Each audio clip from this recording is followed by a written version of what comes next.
Hello everyone, अस्सलाम वालेकुम। Nurture with doctor Shafiq, इस प्रोग्राम में आप सबका स्वागत है, इस्तकबाल है, यू आर वेलकम। आप जानते हैं इस प्रोग्राम में हम बच्चों और नौजवानों की एजुकेशन एंड ट्रेनिंग, हेल्थ और कैरियर रिलेटेड इश्यूज पे यानी होलिस्टिक डेवलपमेंट पे हम बात करते हैं। आज का जो टॉपिक रहेगा वो है वर्क लाइफ बैलेंस, काम और हमारी जाती जिंदगी में तवाज़ुन और बैलेंस। अब आप सोच रहे हैं डॉक्टर साहब ये टॉपिक बच्चों से कहाँ रिलेटेड। मैं ये कहना चाहूंगा कि अगर हमारी जो वर्क लाइफ बैलेंस अगर डिस्टर्ब होती है, वो उसका जो इम्पैक्ट होता है, जो फैमिली पे इम्पैक्ट होता है, वो अल्टीमेटली जाके बच्चों की तरबियत पे असर करता है। अब इमेजिन कीजिए कि एक बंदा जो है वो या तो काम को लेकर परेशान है, ऑफिस के कुछ इश्यूज को लेकर परेशान है। जब इस हालत में घर पहुंचता है तो उनका जो इंटरेक्शन होता है फैमिली के साथ, वो या तो फैमिली समझ नहीं पा रही है या फिर ये ओवर एक्सप्रेस करते हैं अपने आप को, तो उनकी जो रिलेशनशिप खराब होती है, उससे जो अनबन बनती है घर के अंदर, जो घर का माहौल होता है, जो एटमॉस्फेयर होता है, वो जो खराब होता है, उससे जो है उनके रिश्ते खराब होते हैं। और आप सब जानते हैं, इससे पहले के एपिसोड्स में हमने बार बार एम्फसाइज किया है कि फैमिली में एक हार्मोनियस एटमॉस्फेयर कैसे होना जरूरी है बच्चों की तालीम और तरबियत के लिए, उनकी प्रॉपर अपब्रिंगिंग के लिए। तो ये टॉपिक इसीलिए हमने किया है कि कहीं ना कहीं जाके ये हमारे बच्चों के फ्यूचर पे असर करती है। अब आप कहेंगे कि ये फास्ट जमाना है, जिंदगी जो है पहले जैसी नहीं रही, मल्टीटास्किंग करना पड़ता है, आदमी थोड़ा बहुत स्ट्रेसफुल हो जाता है, ये आप कह सकते हैं। लेकिन मैं नाजरीन को ये बताना चाहूंगा कि अगर आप नबी करीम सल्लल्लाहु अलैहि वसल्लम की अगर लाइफ को देखें, उनकी जिंदगी को देखें, उनकी सीरत को पढ़ के देखें, तो एक परफेक्ट बैलेंस हमें नजर आता है। एक जगह जहां वो लोगों की मदद करने में लगे हुए हैं, irrespective of caste and religion.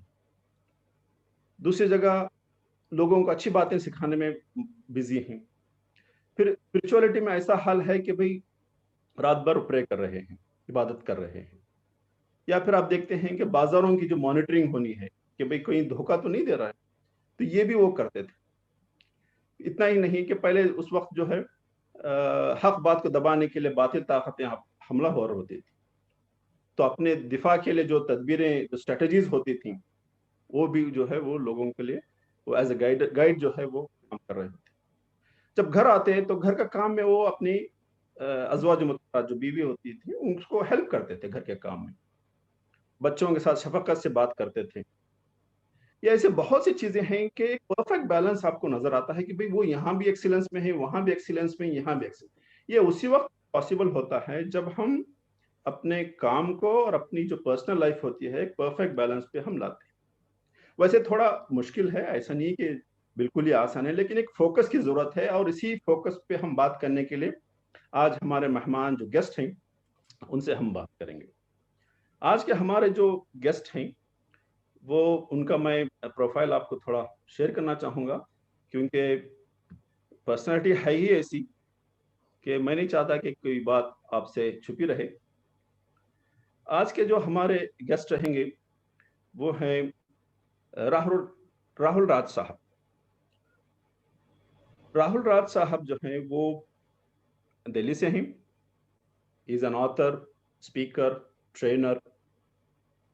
और उनकी जो बायोग्राफी थी वो Marquis who is who international edition में काफी मरतबा पब्लिश भी हो चुकी है। उन्हें लाइफ टाइम अचीवमेंट अवार्ड जो है 2017 में दिया गया। बेसिकली एक कॉर्पोरेट ट्रेनर हैं, साथ साथ he is also a founder of international trainers federation. फिर जो है यूथ एम्पावरमेंट ट्रस्ट जो है उसके मैनेजिंग ट्रस्टी भी हैं, चेयरमैन। राहुल साहब जो हैं वो एक कॉर्पोरेट ट्रेनर होने के नाते जो है तकरीबन 2000 गवर्नमेंट टेक्निकल टीचर्स को उन्होंने ट्रेन किया हुआ है। Is also a trainer in six sigma, both black belt and green belt. और ऐसे बहुत ही अनगिनत कॉर्पोरेट ट्रेनिंग सेशंस ने लीड किया हुआ है। He is also a recognized leadership and quality expert. National centre for quality and management and national institute of entrepreneurship and small budget development में इनका इन्वॉल्वमेंट रहा है। इसी तरह से जो है काफी एक इनोवेटिव प्रोग्राम्स भी जो है इन्होंने डिवाइस किए। अब यहाँ देखते हैं कि उनके जो कोर्सेज चलते हैं वो क्वालिटी कंट्रोल से लेके जो है फीमा से लेके सिक्स सिग्मा से लेके, अब देखते हैं काफी लंबी लिस्ट यहाँ जो है, including leadership and continuous improvement audit वगैरह के बारे में कोर्सेज होंगे। चूंकि राहुल साहब को और एक मीटिंग में जाना है, मैं ज्यादा लंबा इंट्रो लेना नहीं चाहता, लेकिन एक ब्रीफ यहाँ मेंशन करना चाहूंगा कि उनकी जो अचीवमेंट्स हैं उसमें एक प्रोग्राम ऐसे हैं जो उन्होंने अपने तौर से डिवाइस किए हैं। ये है ट्रेन द ट्रेन प्रो और सर्टिफाइड क्वालिटी प्रोफेशनल जो प्रोग्राम है, उन्होंने खास करके इंजीनियरिंग ग्रेजुएट्स एंड एमबीएस के स्टूडेंट्स जो होते हैं उनके लिए डिवाइस किया था। तो आज जो हमारे मेहमान हैं राहुल सर, आपका बहुत बहुत स्वागत है। बहुत बहुत शुक्रिया जनाब, ये मौका देने के लिए कि आप लोग आपके प्लेटफॉर्म पे आऊं और आपके ऑडियंस के सम्मुख कुछ बातें रख सकूं, इसके लिए बहुत बहुत शुक्रिया। हमारे लिए बहुत खुशी है सर, आप वैसे बिजी रहते हैं, हमारे लिए थोड़ा बहुत वक्त निकाला, हम इसके लिए बहुत शुक्रगुजार हैं। सर आज का जो टॉपिक है वो अगर हम देखते हैं कि अब लोग सोचते हैं अक्सर कि भाई ये वर्क लाइफ बैलेंस जो है, वैसे जो कॉर्पोरेट लेवल पे होते हैं उनको पता होता है कि भाई you know what we are talking about, लेकिन आम लोगों के लिए थोड़ा शायद उन्होंने सुना नहीं होता है। तो जरा आप ब्रीफली बताएंगे कि भाई होता क्या है वर्क लाइफ बैलेंस? डॉक्टर साहब, ऐसा है कि ये जो टर्म है ना वर्क लाइफ बैलेंस, जैसे ही इस टर्म को हम बोलते हैं वैसे ही अपने जिंदगी में खंडित कर देते हैं, उसको डिवाइड कर देते हैं। एक हिस्सा हमारा हो गया वर्क का, एक हिस्सा हो गया हमारी जिंदगी का। ये कैसे संभव? ये तो संभव ही नहीं। अगर मेरी जिंदगी है तो मेरी जिंदगी में काम एक हिस्सा है मेरा, उसको मैं अलग से ट्रीट करूं और मेरी जिंदगी को मैं अलग से ट्रीट करूं, मेरे काम को मैं अलग रखूं, मेरी पर्सनल लाइफ को मैं अलग ले जाऊं, तो वहीं पे जो है सो कहीं ना कहीं पे हम लोग एक प्रॉब्लम में फंस जाते हैं, जहाँ पे कि हम लोग चीज़ों को डिवाइड करना शुरू करते हैं कि ये मेरा पर्सनल है, ये मेरा प्राइवेट है, ये मेरा प्रोफेशनल है, ये मेरा पब्लिक है। और फिर हम अपनी पर्सनालिटी को ही कई हिस्सों में तोड़ना शुरू कर देते हैं कि भाई जब मैं बाहर निकलूंगा, प्रोफेशनली निकलूंगा तो एक तरह के कपड़े पहन के निकलूंगा, घर पे रहूंगा तो मैं कैसे भी रह सकता हूँ। तो वहां पे कहीं ना कहीं हम अपनी अपनी साइकोलॉजिकली अगर हम देखें तो हम अपने आप को स्प्लिट पर्सनालिटी की तरफ ले जा रहे होते हैं। तो मेरा ये ऐसा मानना है कि आदमी अगर इंटीग्रिटी में रहे, मैं बाहर हूं और घर पे हूं, आदमी तो मैं एक ही हूं, मेरी सोच तो एक ही रहेगी, मेरी सोच तो नहीं बदल जाएगी। जैसे ही मैं घर के दरवाजे को दहलीज को लांघूं तो मेरी सोच तो नहीं बदल जाएगी, मेरे वैल्यू सिस्टम्स तो नहीं बदल जाएंगे, मेरी बिलीफ सिस्टम्स तो नहीं बदल जाए, हूं तो मैं वही ना। तो फिर मैं क्यों दोनों के बीच में एक अलग अलग रखूं? इनको इंटीग्रेट करना होगा। बैलेंस से भी ज्यादा जो है, अगर मैं अपनी शख्सियत को इंटीग्रेट करूं, अपने काम के हिस्से को और अपने निजी हिस्से को अगर इंटीग्रेट करूं, तो मेरे को कम मुश्किलातों का सामना करना पड़ेगा जिंदगी में। अन्यथा मैं हमेशा हमेशा इसी दुविधा में रहूंगा कि अभी मेरे को कैसा बिहेव करना चाहिए, क्या मेरा ये बिहेवियर उचित है या नहीं, क्या मुझको घर में भी ऐसा ही बिहेव करना चाहिए, क्या मेरे को बाहर ऐसा बिहेव करना चाहिए या नहीं। तो इसको को इंटीग्रेट करने की जरूरत है। अगर आप इंटीग्रेट कर लेते हैं तो कहीं पे आप दोहरी जिंदगी नहीं जी रहे होते हैं। आपको हर वक्त इस चीज के लिए कॉन्शियस नहीं होना पड़ता है that how I need to behave now that I am in a particular environment, एक पर्टिकुलर एरिया में जब है। सही।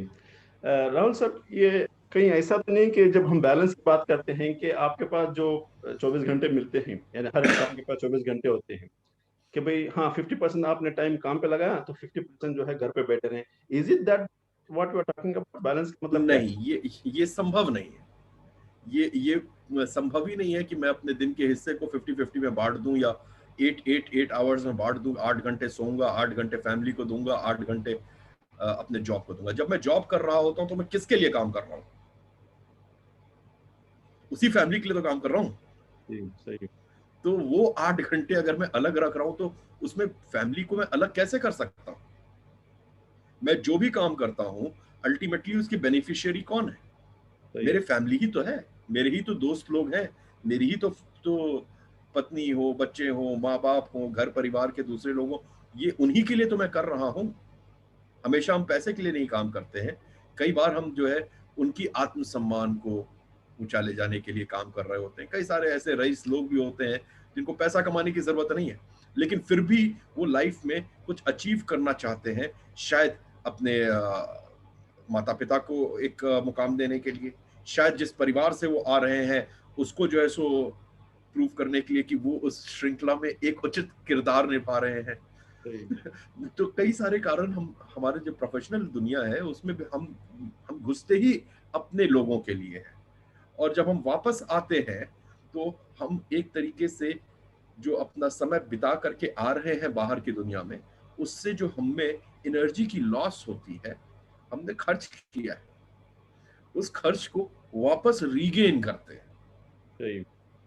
और जो हम खर्च करते हैं उससे जो हासिल करते हैं वो लाके उसी फैमिली को देते हैं, और उसी फैमिली को बोलते हैं अब तुम जो है मुझको थोड़ा सा केयर करो, थोड़ा सा मेरे को नर्चर करो। सही। देखो मैं तुम लोगों के लिए ही जो है जा करके ये चीजें इकट्ठी करके लाया हूँ। तो वो एक्सपेक्टेशन बनती है कि मैं फैमिली को के साथ एक क्वालिटी टाइम स्पेंड करूं, फैमिली मेरे को सपोर्ट करे, और अगर फैमिली मेरे को अप्रिशिएट करती है, वो जानती है कि मैं किस तरह के जद्दोजहद से जूझ करके वापस घर आ रहा हूं, तो अगर वो अप्रिशिएट करते हैं तो वो आपको नर्चर भी करते हैं। सही। सर एक लोगों के ज़हन में एक बात होती है कि भई ठीक है साहब आप जॉब करते हैं तो मैं भी घर में किचन में काम करती हूँ, ठीक है? मैं भी बच्चों को पालती हूँ, ब मैं भी उनको होमवर्क देख रही हूँ, मैं भी घर साफ-सफाई काम कर रही हूँ, तो आई एम आल्सो बिज़ी। तो ये क्या जहाँ वर्क लाइफ बैलेंस की बात होती है क्या कि सिर्फ मर्दों के लिए है या फिर even they also need I mean women also need balance? देखिए यहीं पे जब हम काम को डिफाइन करते हैं ना, तो अगर हमने ये डिफाइन कर रखा है कि काम का मतलब है घर की दहलीज के बाहर जाएगा तो ही काम कर रहा है, तो वो वही काम हुआ, तो फिर जो है सो घर के भीतर जो काम हो रहा होता है उसको हम लोग नजरअंदाज करते हैं, उसकी वैल्यू नहीं करते हैं। जी, काम जो है वो क्या है, हमें समझना पड़ेगा कि आखिर आखिर जो है काम शब्द है क्या। भाई अपनी जिंदगी को सुचारू रूप से अच्छे रूप से चलाने के लिए जिन जरूरतों की पूर्ति करनी है, उसको अगर आप करते हैं तो आप काम कर रहे हैं। अब वो घर में आप खाना पका रहे हैं, खाने के बिना कैसे काम चलेगा साहब? वो भी काम है। कपड़े धोना भी काम है, घर की साफ सफाई भी काम है, बच्चों के ऊपर ध्यान देना भी काम है, दूध वाले से दूध लेना भी काम है, सब्जी आ गई घर में तो जी, उसको प्रॉपर्ली जो है सो धो धा करके के काट वाट करके फ्रिज में रखना, वो भी काम है। सही। तो यहाँ पे हम ये डिफरेंशिएट ना करें कि घर की दहलीज के बाहर निकलने पर ही काम है। नहीं, ऐसा नहीं है। जो काम है, जो कि एक जिंदगी को जीने के लिए जिन जिन जरूरतों की हमें जरूरत है, उसको पूरा करने के लिए जो भी हम एक्शन लेते हैं वो सब काम है। तो घर पे रहने वाली जो गृहिणियां हैं, उनका काम काम नहीं है, ये सोचना थोड़ा सा अटपटा सा है, सी जी, सी जी। बात है। और अगर अ, मैं थोड़ा इसको और गहराई में बोलूं तो मैं तो बोलूंगा कि वो प्राइमरी है। सही, सही। अगर वो ना हो तो आप शायद इस हालत में ना रहे कि दहलीज पार करके बाहर जाके कुछ कर पाए। जिस घर में आप हुँ, देखिएगा कि मानसिक तनाव रहता है, लड़ाई झगड़ा रहता है, वहां जी, से कितना भी सक्षम आदमी हो, बाहर निकलता है तो वो लाइफ में सक्सीड नहीं कर पाता है, सही, नहीं कर पाता है। जी, इसकी आपको हजारों मिसालें मिल जाएंगी। जिसके घर पे जो है आंतरिक कलह है, वो कभी जो है बाहर जाकर के सक्सीड नहीं कर सकता है। इसलिए प्राइमरी काम तो वही। भाई नारी को जो है एक ऐसी चीज कुदरत की नियामत है जो कि एक मर्द को नहीं है, वो है पैदा करने की शक्ति। मर्द सही, कितना भी शक्तिशाली हो, कितना भी कुछ हो, लेकिन जो है पैदा तो औरत ही कर सकती है, और ये उसके भीतर एक कुदरती तौर पे जो है सो उसको नियामत हासिल है। वो जी, एक औरत जब आती है एक फैमिली में, now I am not getting into patriarchy at all, लेकिन जब एक औरत आती है घर पे तो वो जो है एक औरत आती है और पूरे घर का माहौल बदल लेती है। सही, बिल्कुल सही। ये शक्ति है उसमें। जी, जी। कितने दामाद जाते हैं अपने ससुराल में और ससुराल का माहौल बदल सकने में सक्षम रहे, कुछ नहीं सही, कर सही। सकते। सही, सही। लेकिन एक औरत आती है तो वो अहम किरदार निभाती है एक परिवार में। अहम किरदार उसका इतना बड़ा है, वो प्राइमरी काम करती है। वो सबसे पहले लोगों को जोड़ने का काम करती है। जैसे हम लोग, जो लोग बाहर जॉब करते हैं, जो औरतें भी बाहर काम करती हैं, वो जब बाहर जाते हैं तो सबसे पहले हमको क्या करना होता है? मार्केट में एक जुड़ाव पैदा करना होता है, एक टीम बनानी होती है, कुछ लोगों के साथ राब्ता हासिल करना होता है। वो बाहर तब राब्ता हासिल होता है जब घर पे राब्ता बना हुआ हो। सही, बिल्कुल सही। तो ये जैसे ज्यादा मैं अहम काम मानता हूँ। जी, अगर काम की हम लोग बात करें, जी, वैसे मैं बोलूंगा कि काम को हम लोग थोड़ा सा वाइडर डेफिनेशन दिया करें। जी। सर जी, और एक जो लोगों के अंदर एक कॉन्सेप्ट, इसको आप मिसकॉन्सेप्शन कहिए बाद में, लेकिन जी। अक्सर ये होता है कि अगर काम के अलावा अगर हमें टाइम डिवाइड करना है, तो अगर वो फैमिली है, तो फिर वो सिंगल हाल होगा, या फिर जिनके बच्चे नहीं हैं, तो मतलब उनकी बैलेंस ही नहीं क्या लाइफ में, कि तो ये इसको आप जरा clear कर दें। देखिए साहब, ये नजरिए की बात है। ये नजरिए की बात है, और बढ़ती हुई उम्र के साथ जो तजुर्बा हासिल होता है इंसान को, तो ही जो है सो इन गहन बातों को आदमी समझ पाता है। क्योंकि जब आप भी नवयुवक रहे होंगे, तो फैमिली की तरफ आपका जो एटीट्यूड था और जो समझ थी, वो अलग सी थी। हम लोग जब नौकरी भी करना शुरू किए 22-23 साल में, तो हम लोगों का देखने का नजरिया ऑफिस को एक अलग था। चलो भाई, काम किया, छुट्टी करो, हो गया खत्म। कंपनी डूबे चाहे ना डूबे, मेरे को सैलरी मिलनी चाहिए, ये एटीट्यूड था। सही, घर परिवार की तरफ हमारा एटीट्यूड था कि भाई घर परिवार है, वो फॉर ग्रांटेड है। सही। घर तो है ही है। जाएंगे तो रोटी मिलेगी ही मिलेगी, और सोने के लिए अच्छा साफ कमरा मिल ही जाएगा, साफ सुथरे कपड़े अगले दिन मिल ही जाएंगे। तो ये एक एटीट्यूड होता है जो कि हम लोग समय के साथ थोड़ा थोड़ा बदलते चले जाते हैं।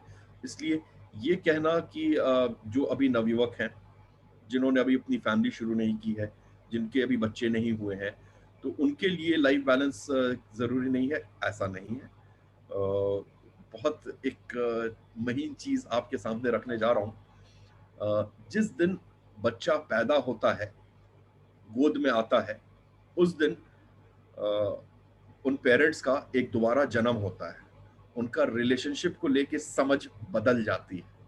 तब सही मायने में वो समझ पाते हैं कि माँ बाप क्या है। उसके पहले तक उनकी जो भी समझ होती है वो बड़ी थ्योरेटिकल सी होती है। लेकिन जब आप उस स्थिति में खुद पहुंचते हैं, तभी आप उस स्थिति की सही आंकलन और सही इमोशंस को जान पाते हैं। यंग पीपल जो है, उनके लिए भी ये समझना जरूरी है कि उनकी इस वक्त उस फेज ऑफ लाइफ में दोस्तों का एक बड़ा अहम किरदार होता है। सही। वो दोस्त भी अगर हम बांट दें अपने फैमिली से, तो वहां पे वो उन्होंने 3 कोने बना दिए। हमारी फैमिली अलग, हमारे दोस्तों का सर्कल अलग, हमारे काम का सर्कल अलग। तो अब वहां पे वो जो है सो तिहरी जिंदगी जी रहे होंगे। जी, जैसा वो बिहेव करते हैं दोस्तों के साथ, घर पे नहीं करेंगे। घर पे जैसा बिहेव करते हैं वैसा ऑफिस में नहीं करेंगे। तो वो जो है सो एक और ज्यादा कॉम्प्लेक्स सिचुएशन अपने लिए क्रिएट कर लेते हैं। यहाँ पे एक छोटी सी चीज रखूंगा कि हमारा जो बिहेवियर है, हम जी। कैसे बिहेव करते हैं, हम क्या करते हैं, कैसे अपने समय का इस्तेमाल करते हैं, कैसे रिश्तों को देखते हैं, उसमें अप्रोप्रिएट एंड इनअप्रोप्रिएट, उचित या अनुचित का कंसेप्ट लेकर के चलें। जी। क्या ये उचित है कि मैं गाली दे के बात करूं? नहीं। अगर ये उचित नहीं है, तो ये किसी भी माहौल में उचित नहीं होगा, ना घर पे, ना दोस्तों के साथ, ना ऑफिस में। सही। अगर किसी तरह की अनडिजायर्ड एक्टिविटी में हम पार्टिसिपेट करते हैं, तो अगर वो अनुचित है, तो वो तीनों जगहों पे अनुचित होगी। तो सही। अगर जिंदगी में हम अनुचित और उचित का अगर पैमाना लेकर के चलें, तो हम फिर देखेंगे कि हमारे को फैमिली को अलग करना अपने दोस्तों से जरूरत महसूस नहीं होगी। क्यों हम दोस्तों को अलग रखते हैं? क्योंकि वहां पे हमारा लैंग्वेज अलग हो जाता है, हमारे तौर तरीके अलग हो जाते हैं, मैनरिज्म्स अलग हो जाती हैं।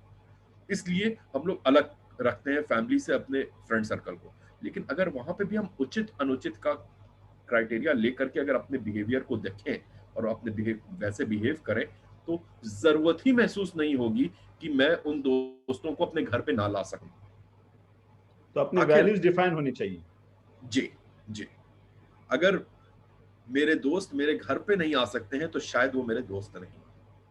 सही सही। दोस्तों के साथ मैं जो करता हूं अगर वो मैं घर पे बैठ के नहीं कर सकूं तो शायद वो करना मेरे लिए उचित नहीं। तो सही। ये छोटी सी चीज है, छोटा सा माइनर सा शिफ्ट है, अगर इसके ऊपर ध्यान दे लिया जाए तो मेरे को नहीं लगता है कि यूथ में भी जो है उस फेज ऑफ लाइफ में भी कोई प्रॉब्लम आएगी। आपने शुरू में कहा कि जब मैं युवक हुआ होऊंगा, मेरे लिए जब आपने कहा, तो मुझे बहुत ज्यादा एहसास हुआ कि बालों का ना होना कितना नुकसानदेह है, कि लोग जो है देखिए, उम्र का उम्र का फेजेस ऑफ लाइफ से कोई संबंध है नहीं, तजुर्बा का है। जी तजुर्बा का है। युवक जब हम कहते हैं तो वो एक एक्सपीरियंस से रिलेटेड चीज है। कुछ लोग जो है सो 40 बरस में भी युवक ही रह जाते हैं। अगर आपको तजुर्बा है जिंदगी का, अगर आप लोगों के की जिंदगी को छू रहे हैं, तो आप एक मैच्योर मैच्योरिटी की तरफ आप आगे बढ़ने लगते हैं। तो मैं जी। आपके आपके उस तरफ मेरा कोई जो है सो उद्देश्य नहीं था। You are a very experienced man, you have touched millions of life. आप अभी इस वक्त अपने काम से ही कितनी सारी जिंदगियों को छू रहे हैं।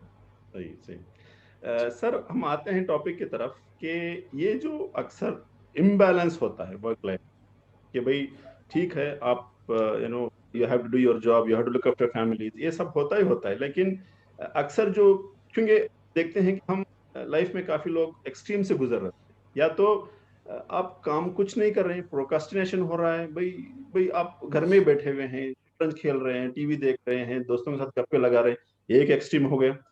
फिर या फिर आप काम में इतने इन्वॉल्व हैं, या फिर आपको इन्वॉल्व किया गया है कि भाई स्ट्रेस गोज टू लेवल कि भाई लोग सुसाइड कर लेते हैं, ये भी एक एक्सट्रीम हो सकता है। ठीक है। या तो ये जो मतलब इम्बैलेंस होता है, तो उसको मतलब what are the common reasons कि भाई लोग इस तरह से प्रॉब्लम से पीड़ित होते हैं। देखिए, इसमें मैं बहुत हद तक मानता हूं कि आपकी तरबियत कैसे हुई है, आपका लालन पोषण कैसे हुआ है इनिशियल डेज में। जी जी। अगर आपको एक क्योंकि हम लोग जो अपने आप को डेवलप करते हैं, चाहे कॉग्निटिवली करें या दूसरे तरीके हमारी जो पर्सनल डेवलपमेंट होती है, वो हमेशा किसी रोल मॉडल्स के ऊपर होती है। हम लोग हमेशा जो है कहीं ना कहीं अपने अगल बगल में या अपने परिवार में या अपने जिस सोसाइटी में हम लोग रह रहे हैं वहां पे किसी ना किसी को कॉन्शियसली या सबकॉन्शियसली रोल मॉडल देख करके उनकी हरकतों को, अगेन वही शब्द लाऊंगा, उचित और अनुचित, सही हम लोग डिसाइड कर रहे होते हैं कि अच्छा ठीक है ये एक्सेप्टेबल बिहेवियर है। सही। घर पे रहना, शतरंज खेलना, अगर मेरे सब पूरे मोहल्ले में ऐसा ही हो रहा है तो बच्चे के मन में हो जाता है कि ये एक एक्सेप्टेबल बिहेवियर है, देखो ना सही सब कोई कर रहा है। तो आप बड़े होने के बाद उससे कैसे एक्सपेक्ट कर सकते हैं कि उसका बिहेवियर कुछ और होगा, क्योंकि बचपन सही। से तो उसको एक्सेप्टेबल बिहेवियर उसके लिए है कि अगर तुम कुछ नहीं भी करोगे तो भी एक्सेप्टेबल। जी। यहीं पे तरबियत की जरूरत आती है।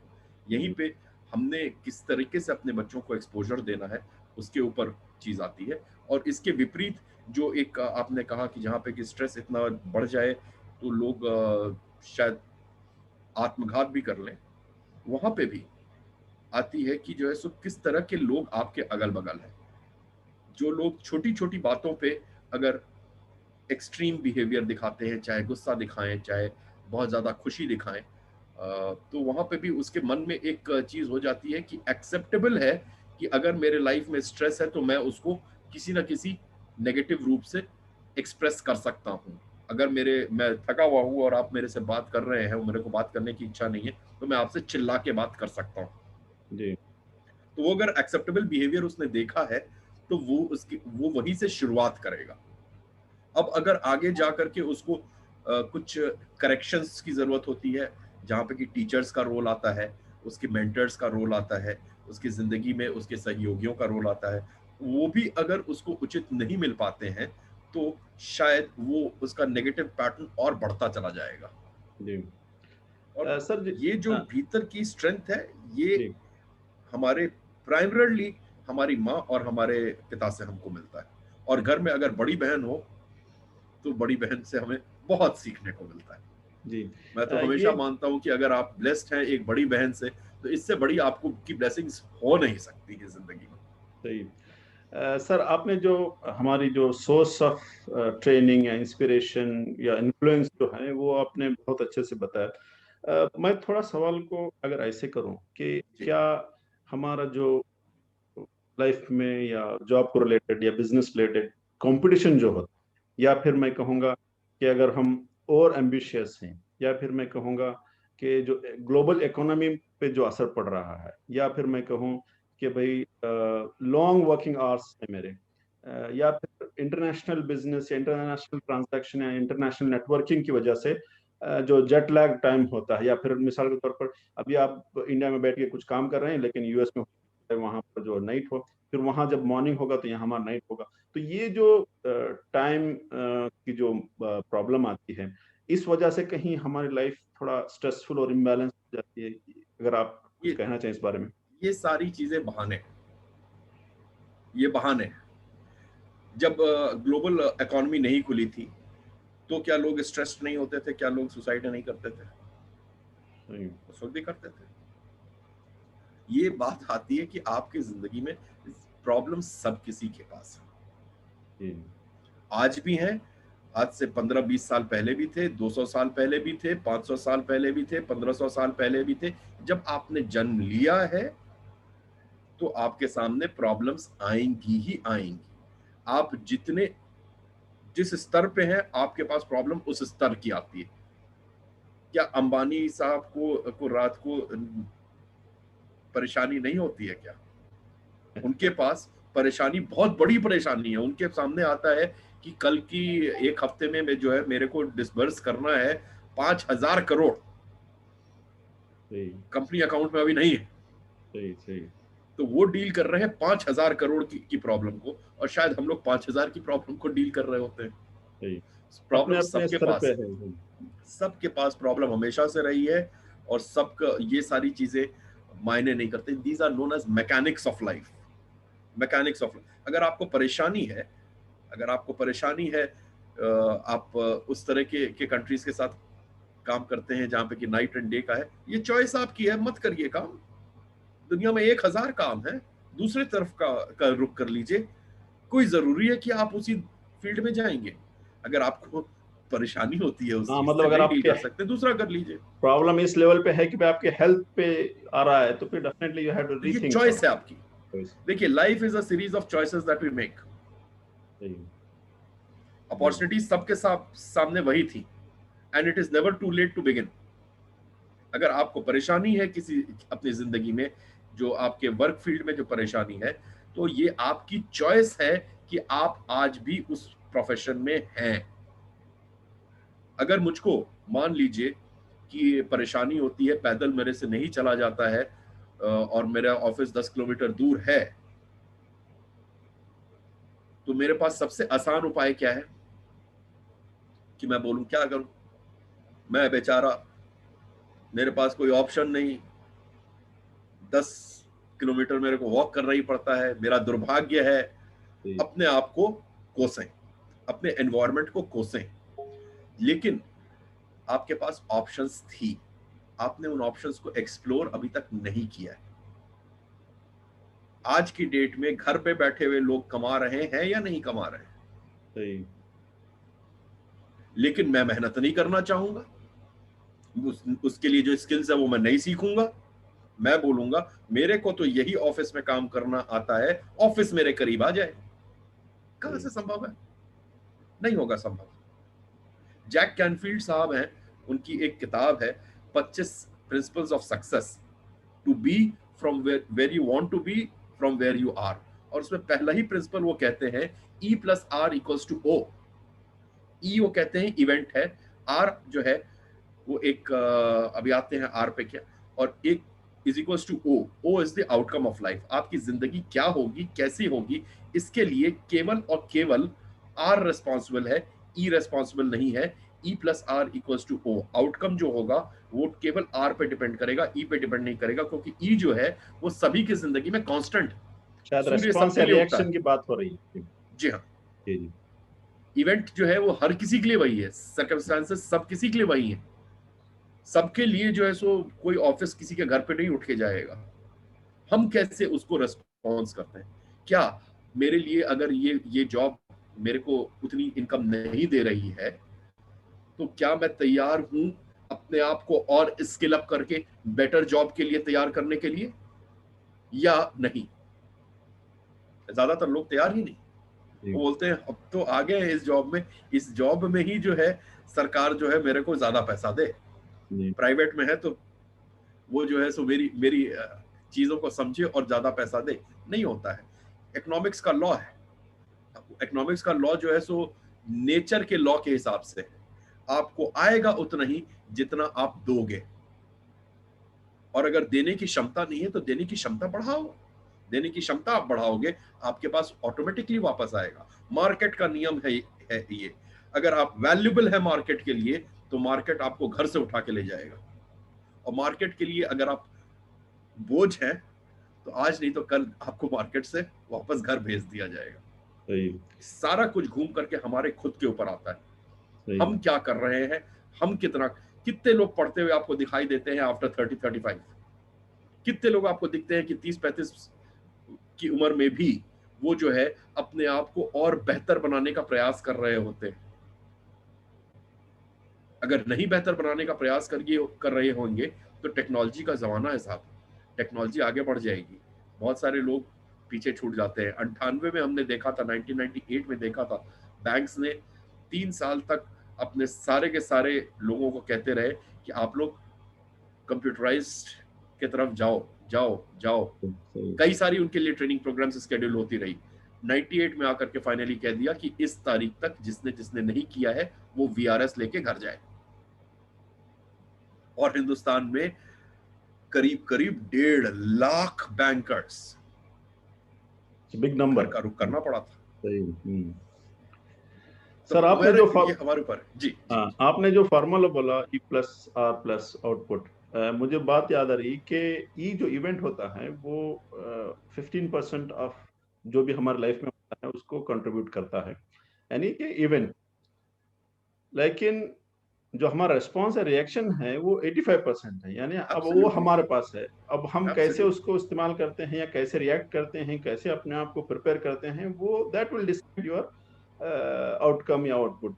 तो कुछ चीजें हैं आप अवॉइड नहीं कर सकते जिंदगी में, इवेंट्स तो होने ही होने हैं। तो वो 15% जो है वो हमारे कंट्रोल में नहीं है, लेकिन जो 85% है, the way we react, the way we respond, the way we prepare ourselves, तो वो डिसाइड करता है कि भाई आप इवेंट के बावजूद भी लाइफ में सक्सेसफुल होते हैं नहीं होते हैं। वो बस मुझे देखिए ऐसा है, जी बिल्कुल आप सही कह रहे हैं। और ऐसा है कि ये जो 15% भी है ना, ये बड़ा रैंडम तरीके से ऊपर वाला करता है और सबको बराबर देता है।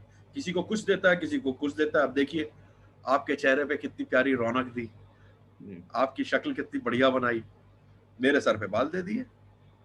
तो कहीं मेरी कटौती हो गई, कहीं आपकी कटौती हो गई। नहीं, आपने अपने पहले स्टेटमेंट को बहुत अच्छे से कवर अप किया है। सभी के साथ कुछ ना कुछ जो है, वो कहते हैं ना, मुकम्मल जहां कहाँ किसे मिलता है, किसी को कहीं मुकम्मल जहां कहीं ना नहीं कहीं मिलता। सबको जो है सो जूझना है। और शायद हमारा जन्म इसीलिए होता है कि हम लोग इसको समझ सकें कि हम लोगों के जिंदगी में आएंगी परेशानियां आएंगी, आप उस परेशानी को कैसे डील करते हैं। क्या मैं परेशान नहीं होता हूँ? जी नहीं साहब, मैं भी बहुत परेशान होता हूँ, और आज से 10 साल पहले तक तो बहुत परेशान रहता था। मतलब अपने आप को देखता था तो मेरे को क्वेश्चन मार्क ही नजर आता था मेरे शीशे में। इस कदर परेशान रहता था। जी जी। तो सबकी जिंदगी में परेशानी आती है, परेशानियों को हैंडल करना ही तो जिंदगी। जी सर, चूंकि आप एक कॉर्पोरेट ट्रेनर हैं, कॉर्पोरेट से डील करते हैं कंपनी के, क्योंकि अक्सर जो वर्कलोड जो लोगों को दिखने में आता है वो कंपनियों में होता है। वैसे हर जगह पे हो सकता है, टीचर्स को भी ओवरलोड होता है, डॉक्टर्स को भी होता है, लॉयर्स, कंप्यूटर जो भी है प्रोफेशन। लेकिन अक्सर जो कॉर्पोरेट लेवल होता है, लोगों को लगता है कि ऊपर से थोड़ा प्रेशर आ रहा है, या फिर they are not managing well, या इस तरह से। तो as a from the HR perspective कि कंपनीज में क्या हम ऐसे स्टेप्स ले सकते हैं या फिर लोगों को लेना चाहिए कि भाई एम्प्लॉयज पे इस तरह की सिचुएशन ना आए कि भाई they lose the balance. Sir जब भी ये प्रश्न आता है तो मैं मुस्कुरा देता हूँ पहले और थोड़ा सा रुक जाता हूँ, क्योंकि ये प्रश्न इतना सीधा सरल है नहीं। उत्तर। आदमी के ऊपर लोड कब क्यों आता है? जी आदमी के ऊपर लोड तभी आता है जब उसमें सक्षमता की कमी होती है। नंबर वन, पहला सिचुएशन ये होता है कि मेरे से जो एक्सपेक्टेड है, जिसके लिए मेरे को नौकरी दी गई है, जिसके लिए मैं सैलरी उठा रहा हूं, उसको डिलीवर नहीं कर पा रहा हूं because of my own lack of skills. मेरे में कुछ कमियां हैं, मेरे काम करने का तरीका शायद ठीक नहीं है, या कुछ ना कुछ मेरे में कमी है। काम करने के तरीके में हो सकती है, तरबियत में हो सकती है, समझ में हो सकती है, जिसकी वजह से मैं आउटपुट उस लिमिटेड टाइम के भीतर नहीं दे पा रहा हूँ। तो वो जो समय क्रॉस होता है, 5 बजता है, उसके बाद मेरे ऊपर लोड बढ़ना शुरू हो जाता है। धीमे धीमे वो लोड जो है एक दिन का दूसरे दिन का तीसरे दिन करते करते करते करते एड ऑन होता चला जाएगा। ये पहला सिचुएशन होता है। दूसरा सिचुएशन ये होता है जहां पे मैं जानता हूं कि जो पैसे दिए जा रहे हैं और जो मुझसे काम मांगा जा रहा है उसका तवाजुन ठीक नहीं, उसका बैलेंस ठीक नहीं। मैं सोच पहले दिन से ही देख रहा हूं कि मेरे से एक्सपेक्ट तो किया जा रहा है 15 सेल का, लेकिन जी 15 सेल के बदले में जो मुझे दिया जाएगा वो शायद 15 सेल को जस्टिफाई नहीं करता है। या फिर जो टूल्स मेरे को दिए जा रहे हैं, जो संसाधन दिए जा रहे हैं, वो उसमें 15 सेल्स में कर नहीं पाऊंगा। मैं देख रहा हूं, मैं समझ रहा हूं, ये चीज सभी लोग जानते हैं, लेकिन उसके बावजूद ये हमारा डिसीजन होता है। हम जाते हैं नौकरी करने, हम उस जगह पे बोलते हैं कि नहीं फिर भी जो है सो हमें ले लो। तो हम शुरुआत से ही एक इनबैलेंस्ड वर्क एनवायरनमेंट के भीतर जाकर के अपने आप को फंसा रहे होते हैं। क्या इससे हम बच सकते हैं? हाँ, बच सकते हैं। क्या दूसरी कंपनी में ऐसा नहीं होगा, जिसको हम अगर जेनरिकली बोले तो एक्सप्लॉयटेशन? जी जी हर मालिक सोचता है कि पूरी नींबू की तरह निचोड़ लो उसको। अगर वो 10 सेल दे सकता है तो कम से कम 12 सेल का इसको टारगेट दो। जी तो ये अगर आपको उचित लगता है तो आप मान करके चलो ना। जी लोड क्यों ले रहे हो? आप स्ट्रेस क्यों ले रहे हो? क्योंकि आपने जान रहे हो कि 10 सेल अप्रोप्रिएट है, हम लेकिन उस पे 2 और एक्स्ट्रा सेल हमसे मांगा जा रहा है। आप पहले से ही मान करके चलो। जब आप नौकरी कर रहे हो, ये चॉइस है आपकी, आप वहां नौकरी कर रहे हो, तो आप वहां का सिचुएशन समझो कि यहाँ पे मेरे को 12 सेल देनी ही देनी है। अगर मुझ में वो सक्षमता नहीं है तो मैं सीखूं ना। जी इंश्योरेंस की दुनिया में हूं, अगर मेरे को 12 देना है और मुझसे नहीं बिकता है, तो ऐसा थोड़ी है कि जो है सो खाली मुझसे नहीं बिकता है, बाकियों से बिकता है।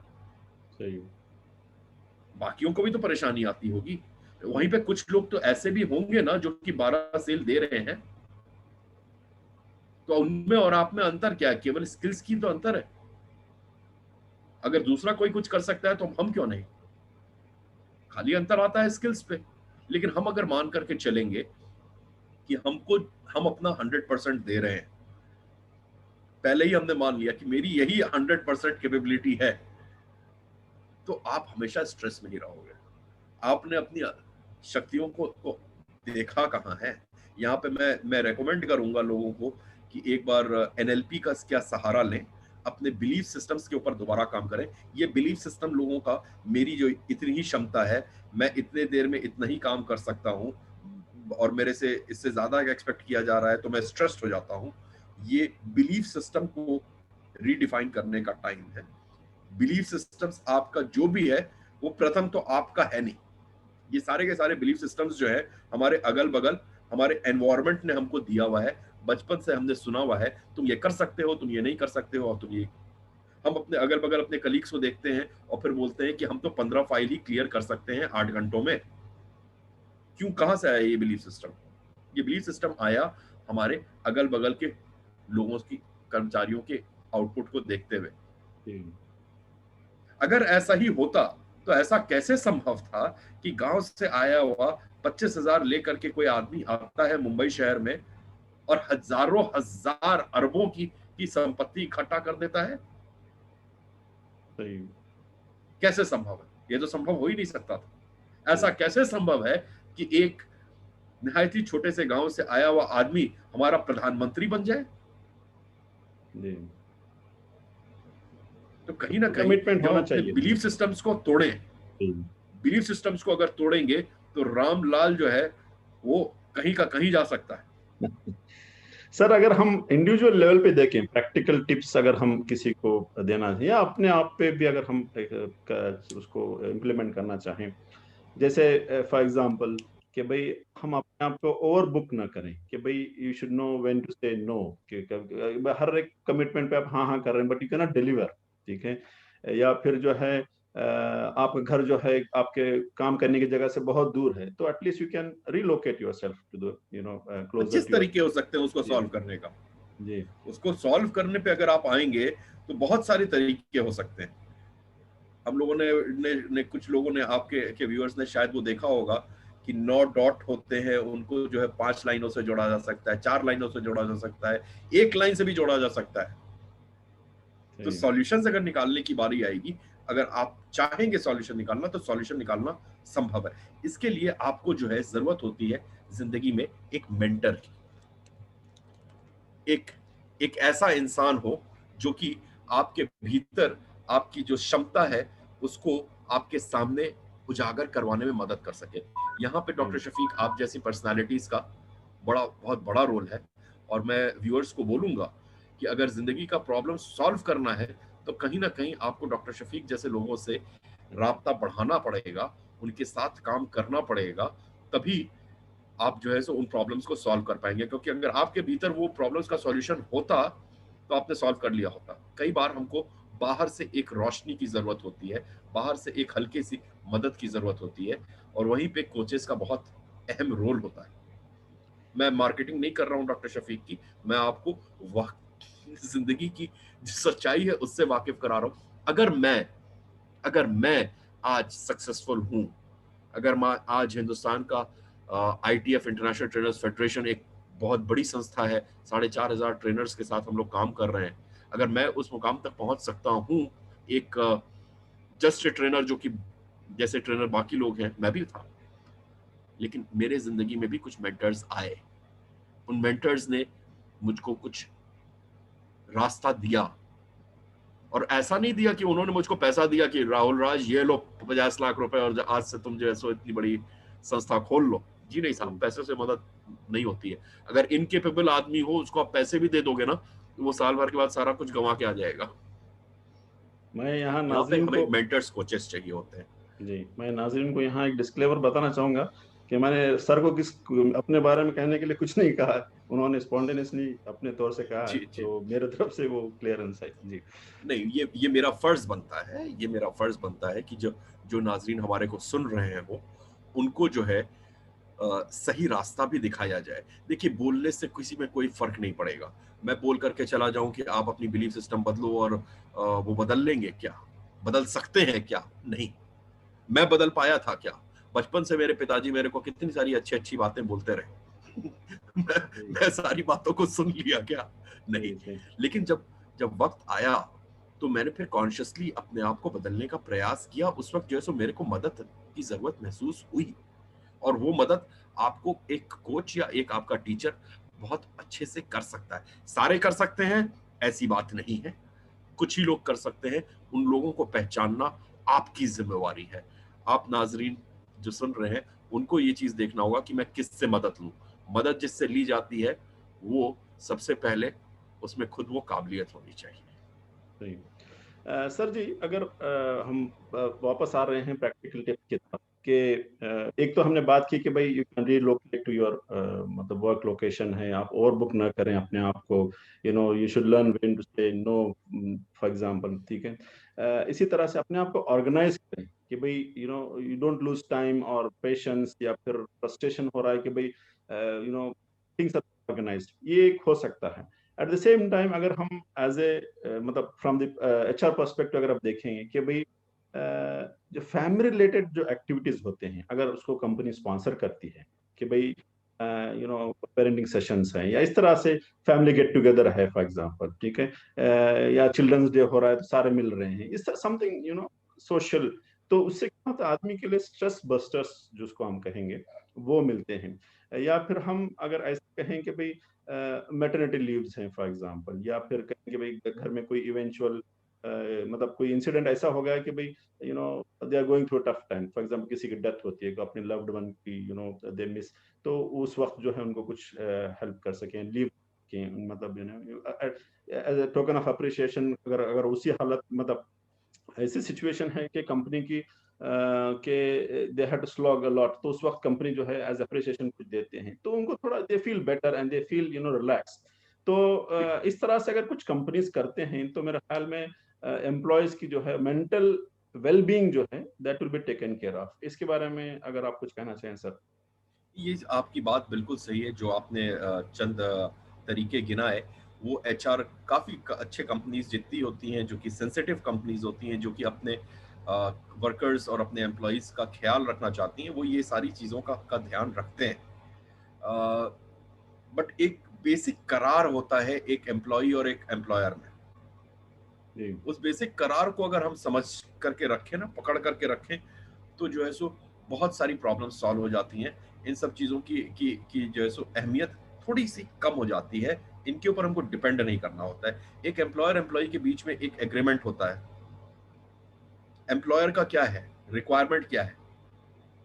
एम्प्लॉयर का रिक्वायरमेंट है कि उसको एक गोल है, बिजनेस गोल है, उसको अचीव करना है। उसको अचीव करने के लिए उसको हाथ चाहिए, कुछ माइंड्स चाहिए, उसके लिए वो हायर करता है।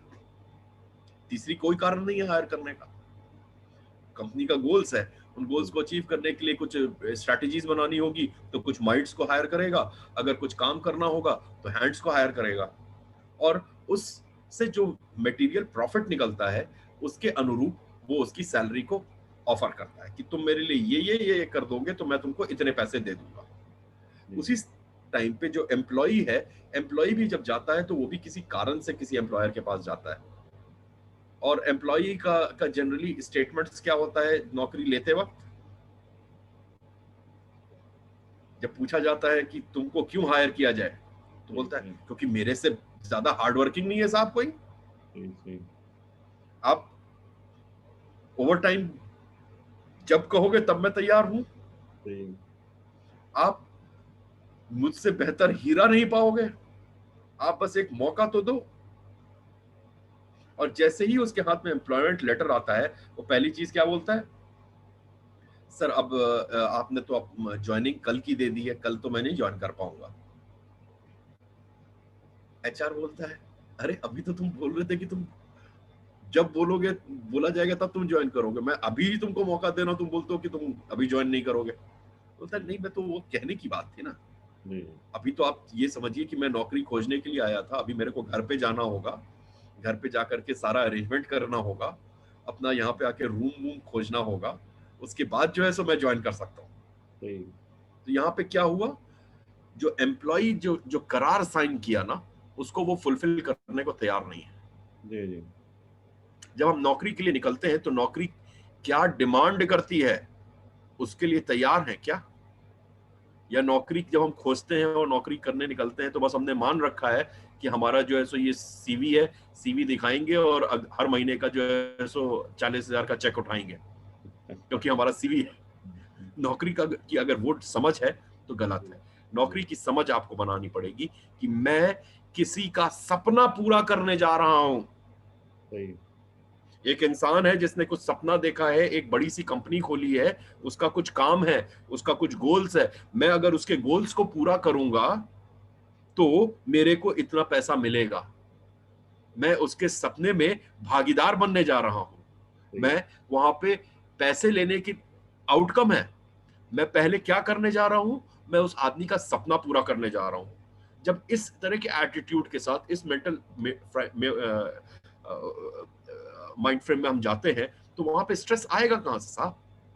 सही स्ट्रेस तो तब आया जब हमने बोला ये 40,000 प्राइमरी है, 40,000 लेने के लिए मैंने आपको 8 घंटे दिए, आप मुझसे 10 घंटे काम कराते हो, तो मैं स्ट्रेस्ड फील करता हूँ, सही। जब आप एक्सप्लॉइटेड स्ट्रेस की फील बात करता हूँ। कर रहे हैं सर, तो मैं नाज़रीन जी को एक बात शेयर करना चाहूँगा कि हम सिर्फ कॉर्पोरेट लेवल की बात नहीं कर रहे हैं, इवन छोटे सेटअप जो छोटे स्कूल है, छोटा अस्पताल है या छोटी कंपनी है, वहाँ भी ये सारी चीज़ें हमें देखने मिलते हैं। अगर हम चाहते हैं कि एम्प्लॉइज़ का स्ट्रेस लेवल कम रहे, तो जैसा फॉर एग्ज़ाम्पल राहुल सर कह रहे थे कि भई लोग जो है सीवी लेके आ जाते हैं, सपोज़ बाय चांस अगर उनको जॉब पे भी लिया जाता है, लेकिन नेचर ऑफ जॉब उनको समझ नहीं पा रहे होते हैं या फिर उन्हें एफिशिएंटली वो इम्प्लीमेंट एग्जीक्यूट नहीं कर पा रहे होते हैं, तो उससे थोड़ा स्ट्रेस और बढ़ जाता है। तो ऑन द जॉब ट्रेनिंग जो है, उसका भी अगर हम इंतज़ाम करते हैं, तो उससे जो है उनका स्ट्रेस लेवल कम हो सकता है। फिर जो एम्प्लॉइज़ जो काम कर रहे होते हैं एक वक़्त से, ठीक है? तो उनका एक सर्वे हम टाइम टू टाइम ले सकते हैं कि भई उनके मतलब कुछ लाइफ़ में इश्यूज़ हैं या काम को लेके कुछ इश्यूज़ हैं। तो वो सर्वे लेने से क्या होता है कि हमें पता चलता है कि उनकी ज़िंदगी में क्या कुछ हो रहा है, क्या परेशानियाँ हैं, कि वो किस तरह से अपनी परेशानियों को डील कर रहे हैं। ये हमें आइडिया मिलता है and then accordingly the HR policy can be an efficiently formulated and executed. फिर जो है absolutely sir, but my point is कि जी, आप, ये क्या कंपनी की रिस्पॉन्सिबिलिटी है? नहीं ये अगर कंपनी की क्या रिस्पॉन्सिबिलिटी बनती है कि आपका स्ट्रेस कम किया जाए? अगर जी, कंपनी कुछ करती है तो ये काबिले तारीफ बात है, सही, अप्रिशिएबल है। जी, लेकिन मैं एज एन एम्प्लॉय, मेरे को पहले अपना आत्मसात करना होगा, अपने आप को एग्जामिन करना होगा कि मैं जानते हुए आया हूं यहाँ, जी, मैं इस सिचुएशन को जानते हुए आया हूं, और अगर नहीं भी जानता था तो 1-2 महीने में जान चुका हूं कि यहाँ पे जी, मेरे से क्या मेहनत कराई जाएगी और उसपे मेरे को क्या पैसे मिलेंगे। ठीक है, जी, क्या मेरे में वो क्षमता है कि मैं वो काम कर पाऊं या ना कर पाऊं, ये भी मेरे को 1-1.5 महीने में समझ में आ जाती। हो जी, सकता है कि ज्वाइन करते वक्त नहीं समझ में आया, जी, उसके बाद भी अगर मैं देखता हूं कि मेरी क्षमता में कहीं कमी है और मैं अपनी क्षमता को बढ़ाने का प्रयास नहीं करता हूं, या मैं जानता हूं कि यहाँ का माहौल जो है, जिस तरह का बात व्यवहार है, कंपनी का एटीट्यूड है, मेरे मैनेजर्स का एटीट्यूड वो सही नहीं है, मैं यहाँ पे खुश नहीं रह पाऊंगा, उसके बाद भी मैं कहीं और के लिए कोशिश ना करूं और पड़ा रहूं वहां, तो साहब आपका कोई एचआर पॉलिसी भला नहीं कर सकती है, क्योंकि यू हैव चोजन टू सही, be under stress for life. सही, सही, और जहां तक सवाल है साहब, मैं भी नौकरी में था, मैं भी नौकरी में था। एक वक्त आया जब मैंने देखा कि नहीं साहब, यहाँ पे मैं वो काम नहीं कर पा रहा हूं जो कि मैं करना चाहता हूं, मैं वो काम जो कर सकता हूं उसके ऊपर भी बंदिश है। मेरे पास दो ही चीज था, या तो लाइफ में फ्रस्ट्रेट होकर के रह जाता कि मेरे जिंदगी भर अपने हायर अप्स को गाली देता रहता, जी, उनके जी, लिए अपशब्द बोलता रहता कि ये मूर्ख हैं, बेवकूफ हैं, इनको बिजनेस करना नहीं आता है, मैं क्या क्या नहीं कर सकता हूं कंपनी के लिए, मेरे को मौका नहीं दिया जाता है। जी, फ्रस्ट्रेट हो जाता, अपने जी, भीतर कुंठा पैदा कर लेता, और वो फिर मेरे घर वालों पे ही आके निकलती। जी, ये मेरे पास पहला ऑप्शन था। दूसरा ऑप्शन था कि अगर मैं यहाँ पे संतुष्ट नहीं हूं तो अपनी जिंदगी, अपना अपना जहां खुद बनाऊं, बनाया मैंने। और आज की डेट में नौकरियां हैं कहां साहब? सही, जिस जो इसके पास जो नौकरी है ना, हाथ जोड़ करके मेरा निवेदन है, स्ट्रेस्ड रहो या डिस्ट्रेस्ड रहो, छोड़ना मत। अगर नौकरी ही कर रही है तो पकड़ के रख के रहो, हाँ, सर अपने हमारे ऊपर थोड़ा जो सा काम कर लो, जी, डिस्ट्रेसिंग का काम कर लो, लेकिन नौकरी छोड़ना मत, क्योंकि दूसरी नौकरी नहीं है। सही, और जिनके पास नौकरियां नहीं है, आप प्लीज नौकरी के पीछे भाग करके अपना समय बर्बाद ना करें। जी, अपने में वो क्षमता लाइए, मार्केट में जाइए, देखिए किस चीज की जरूरत है, कौन सी सर्विस चाहिए, कौन सा प्रोडक्ट चाहिए, मार्केट में कहाँ लिंक जोड़ने की जरूरत है, और अपना एंटरप्राइज खुद स्टैब्लिश करिए। जी। सर हमारे जो ऑडियंस हैं मुझे लगा कि 2 तरह के भी हो सकते हैं कि ये एक एम्प्लॉयी हैं, दूसरे एम्प्लॉयर हैं। तो we were just trying to cover points on both sides कि भई अगर एज़ ए एम्प्लॉयर भी हैं, तो भई आपको ऑन जॉब ट्रेनिंग करनी है, एम्प्लॉइज़ के सर्वे करने हैं। फिर जो भी काम असाइन करते हैं, तो उसमें कुछ आप प्रायोरिटीज़ सेट करके देंगे, पहले what is most important, urgent इस तरह से जो है वो आप करके दे दें। जो लाइन मैनेजर्स होते हैं, उनको इस तरह की ट्रेनिंग हमें देनी चाहिए एज एन एम्प्लॉयर कि भाई साइंस ऑफ ओवरवर्क या ओवरवेलमिंग जो रिलेटेड इश्यूज होते हैं उसको कैसे रिकॉग्नाइज करें। हो सकता है कि एम्प्लॉय जॉब के डर से कंप्लेन न कर रहा हो, लेकिन उसकी एफिशिएंसी जो ग्रेजुअली डिक्रीज होती है because of the stress and overwork, वो अगर हम जो लाइन मैनेजर्स होते हैं, इमीडिएट सुपरवाइजर्स होते हैं, वो अगर रिकॉग्नाइज नहीं करते हैं, तो फिर वो all of a sudden employ crashes, तो that will be too late. तो हमारे जो मैनेजर्स होते हैं उनको मतलब इस तरह की ट्रेनिंग भी मिलनी चाहिए, ये मैं कहना चाह रहा था। और दूसरा एक चीज हो सकता है कि भाई आप वर्क लाइफ बैलेंस पे सेमिनार, जिस तरह अब हम आज बात कर रहे हैं, आपको तकलीफ दिया कि भाई जरा हमारे नाज़रीन कुछ बोले, तो इस तरह का you can do something in your premises, ठीक है। पर इनसे समाधान नहीं निकलेगा डॉक्टर शफीक। नहीं, समाधान निकलेगा एम्प्लॉयर के तरफ, एम्प्लॉई की तरफ का हमने बात कर लिया। आपका चॉइस है। अगर आप में कहीं पे स्ट्रेस आ रहा है तो आप देखिए कारण क्या है। कारण आपको केवल केवल एक ही चीज पे आएगी, क्षमता पे। क्षमता बढ़ाओ। अगर आपको क्षमता बढ़ा सही है, उसके बाद भी एक्सप्लॉइट किया जा रहा है, तो चॉइस है आपके पास, नौकरी को छोड़ो, एंटरप्राइज की तरफ जाओ।